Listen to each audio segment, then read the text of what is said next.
We've been waiting for it. I said BYU needed to play what I called real football before we could get a real feel for the BYU football program and training camp. Well, today is that day, as day 6 is in the books for the BYU Cougars.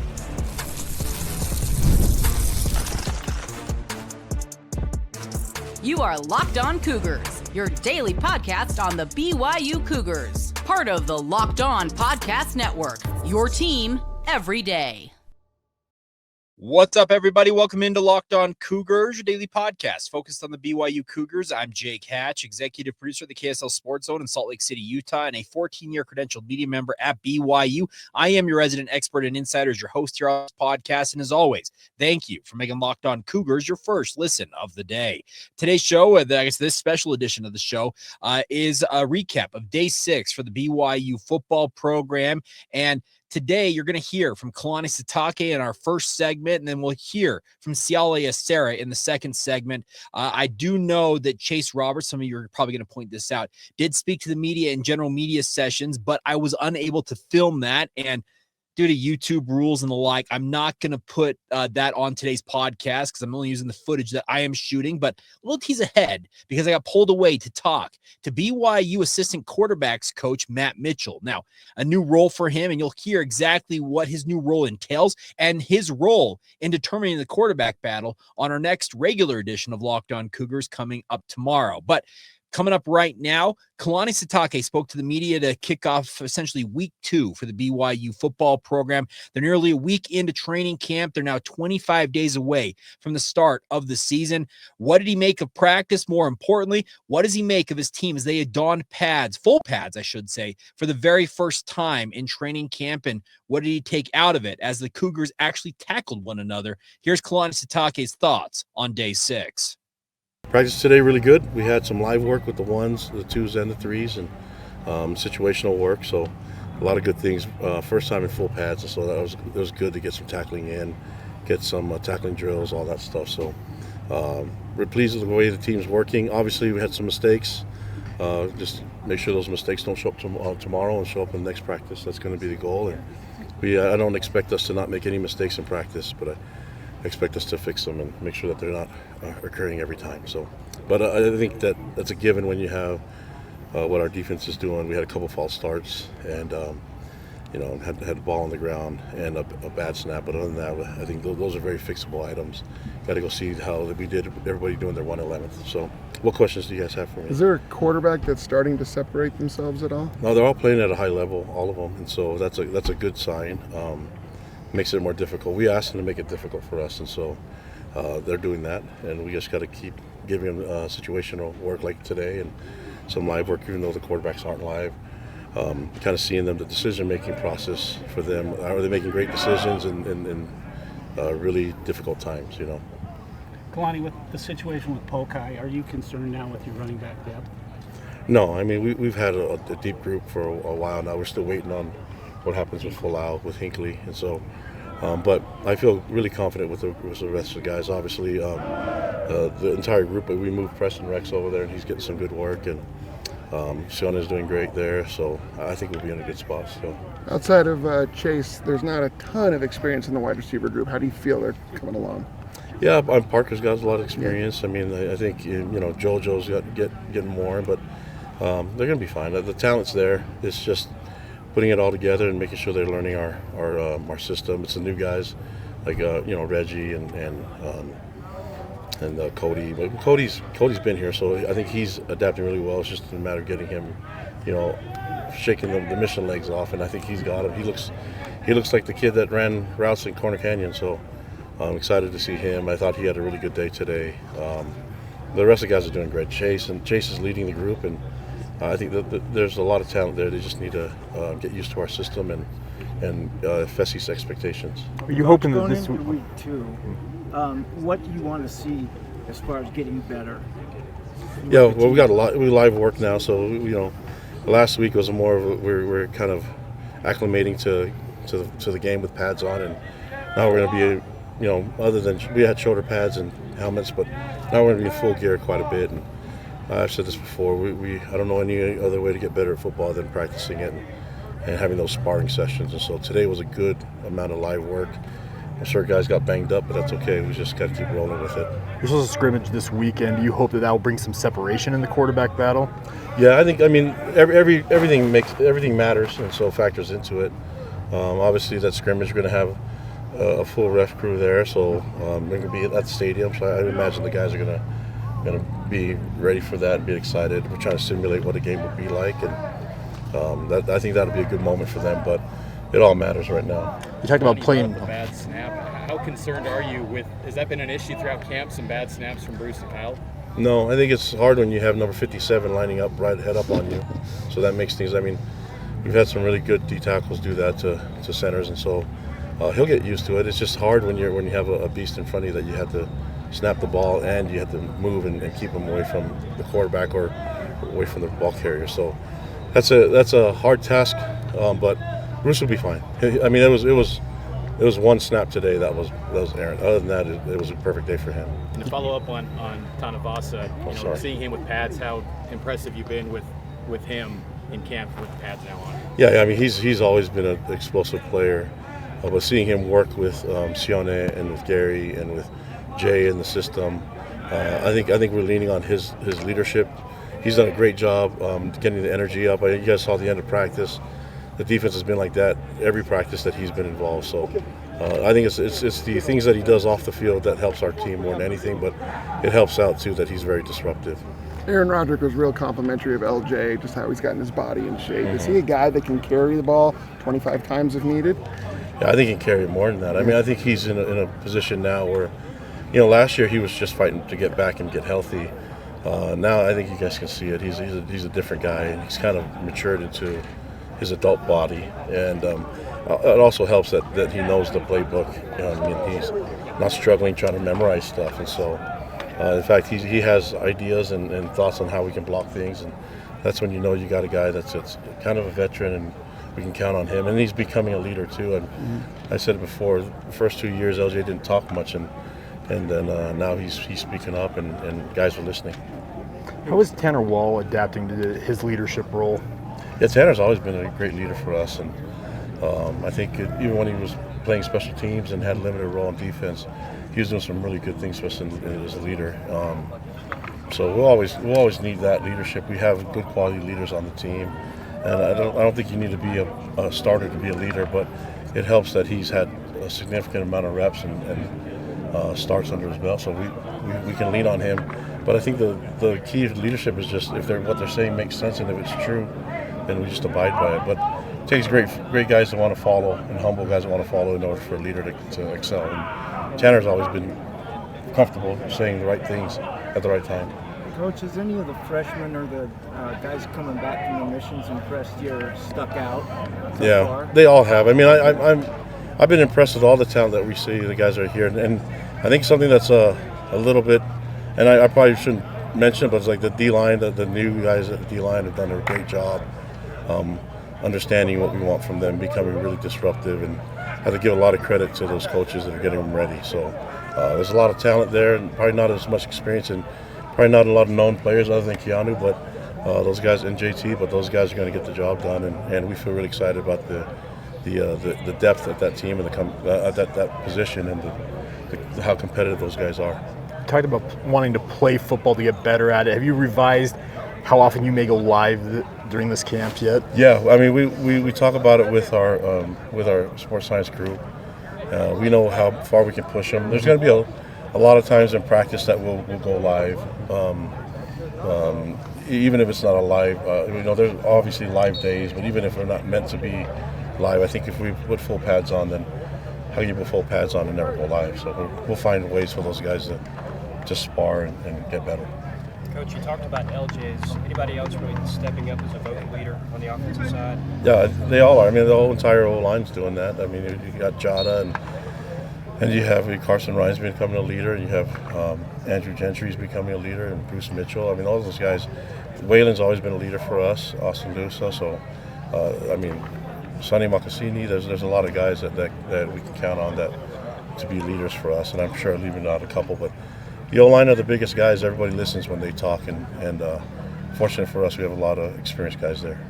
There you have it, Kalani Sitake, and he's not wrong about the Keanu Tanavasa thing. If I'm Bruce Mitchell, I don't feel all that bad. I guess, okay, you do feel bad about the Aaron snap because it was about 15 Trace and Bourget. But I'm telling you guys, if you've heard my YouTube shorts I've done shortly after practice wraps up, or if you heard it, really, if you're an everydayer on this podcast, I have been singing the praises of Keanu Tanavasa, and he is near unblockable in one-on-one scenarios. Jay Hill says he could potentially be the best defensive tackle in the country, if not an all Big 12 at the bare minimum type player.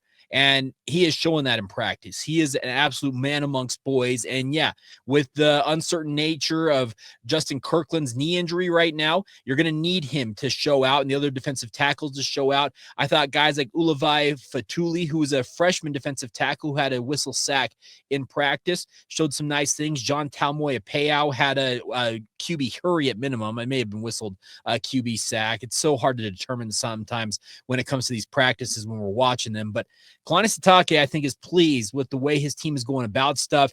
They are going to tackle a lot. And this is one of those teams, speaking of BYU, that may tackle more than almost anybody else in college football that I am aware of. But as Kalani Sitake is fond of saying, the only way you get better is by actually, playing football. So I can respect the fact that it's a calculated risk. You're obviously going to put guys at risk of getting injured, but at the same time, you need to have guys actually hit one another. So once they actually get into the season and, the action is live, they're not going to be deer in headlights. Oh, we're not playing thud here. No, we're playing real football. And I said it on this podcast. I'll say it again, that I was withholding a lot of my judgment about BYU until they got full pads on and really went after it. And I liked what I saw, and we'll talk more about that on our next full edition of Locked On Cougars. But coming up next, Siale Esera, a guy that I think is poised to become one of the new faces of this BYU defense. And there's a lot of faces on that defense. Keanu Tanavasa, Isaiah Glasker, Jack Kelly, Tanner Wall, etc.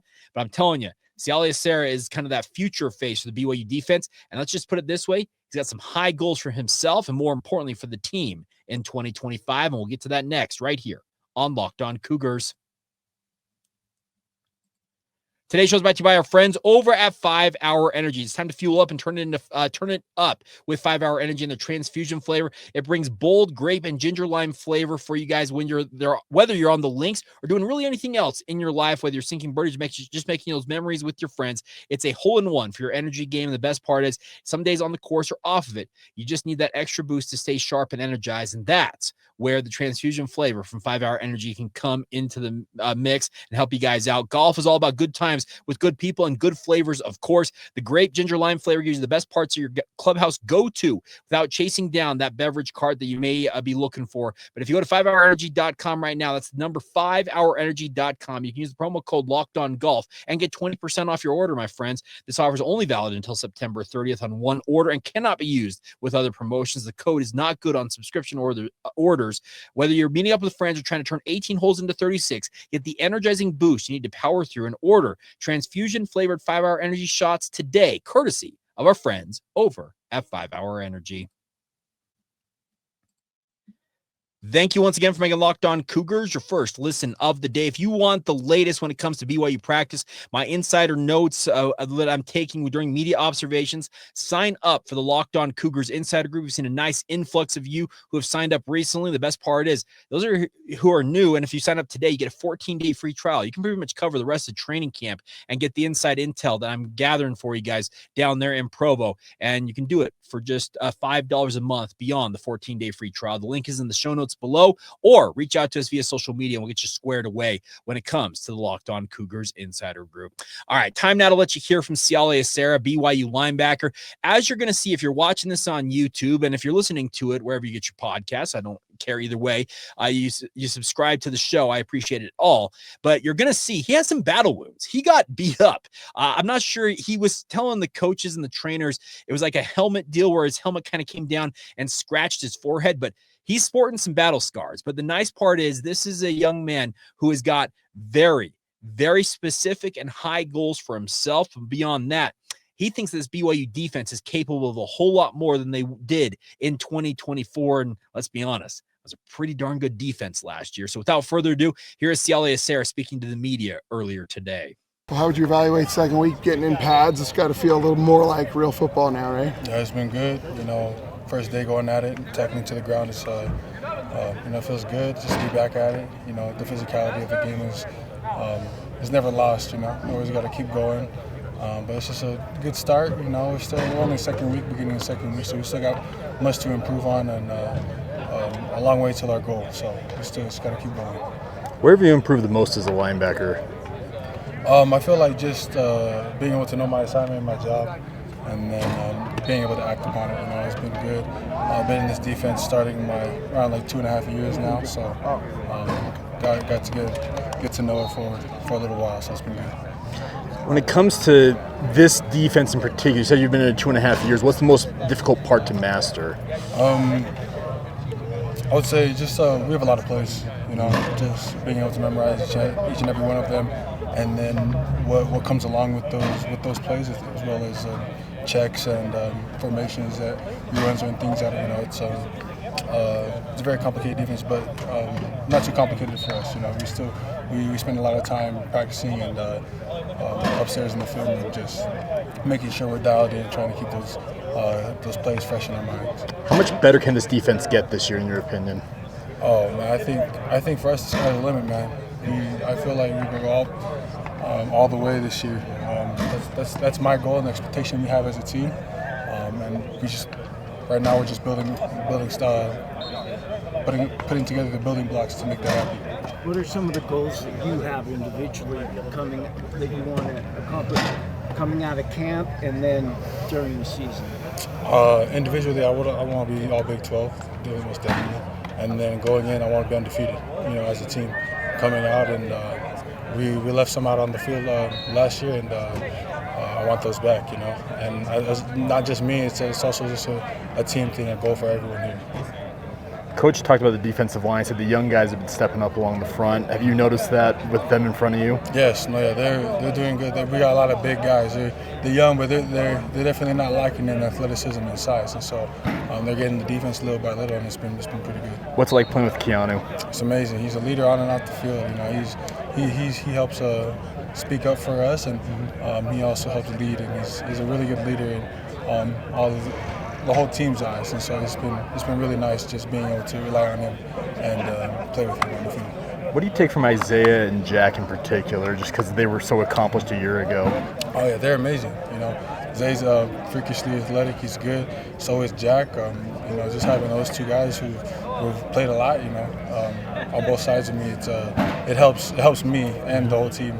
And the whole defense as a whole. And so those guys are phenomenal. Can't wait to see what they can do this year. What's your favorite thing to accomplish on the defense? Like maybe picking a pass, getting a quarterback? Yeah. Picking the ball is definitely nice, but here in our linebacker room, we like sacks. And so we have Coach Chad, who's been dialed in with us since day one, making sure that we know our pass rush moves and, strike and shed and those alignment. He has such an arsenal of moves that he's been teaching us, and we've been able to incorporate into our defense as a linebacker core, and it's been amazing. And that's a big if Siale Esera becomes an all Big 12 performer, I'm telling you, this BYU defense is going to be absolutely downright ferocious. They have made life absolutely miserable at times for this BYU offense so far in training camp. And the old proverb of iron sharpens iron, it's absolutely going to pay off for the BYU offense at some point going up against the caliber of defense that BYU is putting on the field right now. But guys like Isaiah Glasker and Jack Kelly, they're not going to cede an inch to a guy like Siale Esera, but they don't have to. Siale is capable of being an impact player, and his size, he lists him at 6'3". They list him at 250 pounds. I have watched him run sideline to sideline, and his ability to move at his size, it's unlike a lot of human beings, literally in the entire world. So BYU's got a fantastic linebacking core, and you heard him say he wants to be an all Big 12 performer. Beyond that, he thinks BYU's defense is more than capable of kicking it up a notch or two in 2025 than what they did in 2024. And if that's the case, I'm telling you, BYU may have to rely on their defense a little more this coming season to win games and the like. But I'm telling you, this defense, they relish that opportunity. They were major forces in BYU's success last year. The takeaways, just the overall ability to clamp down on teams at times.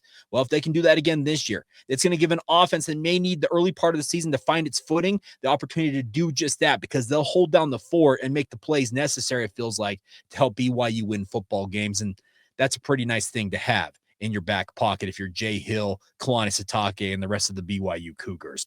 All right, that's going to do it for this recap of day 6 for the BYU football program. As I mentioned, more on tomorrow's edition of the show. My thoughts on day 6, but beyond that, a one-on-one conversation with BYU assistant quarterbacks coach Matt Mitchell. He talks about taking over a new role, obviously with an official title now as an assistant coach, but beyond that, what does he make of each of the quarterbacks in the battle right now to be BYU's QB1? And he also answers the question, when would you like to have this wrapped up by? And he'll address all of that on tomorrow's edition of Locked On Cougars. So as always, thank you for being an everydayer with us here on the podcast. We're doing extra editions every single day. And hey, as always, cannot thank you guys enough for your patronage right here on the Locked On Cougars podcast.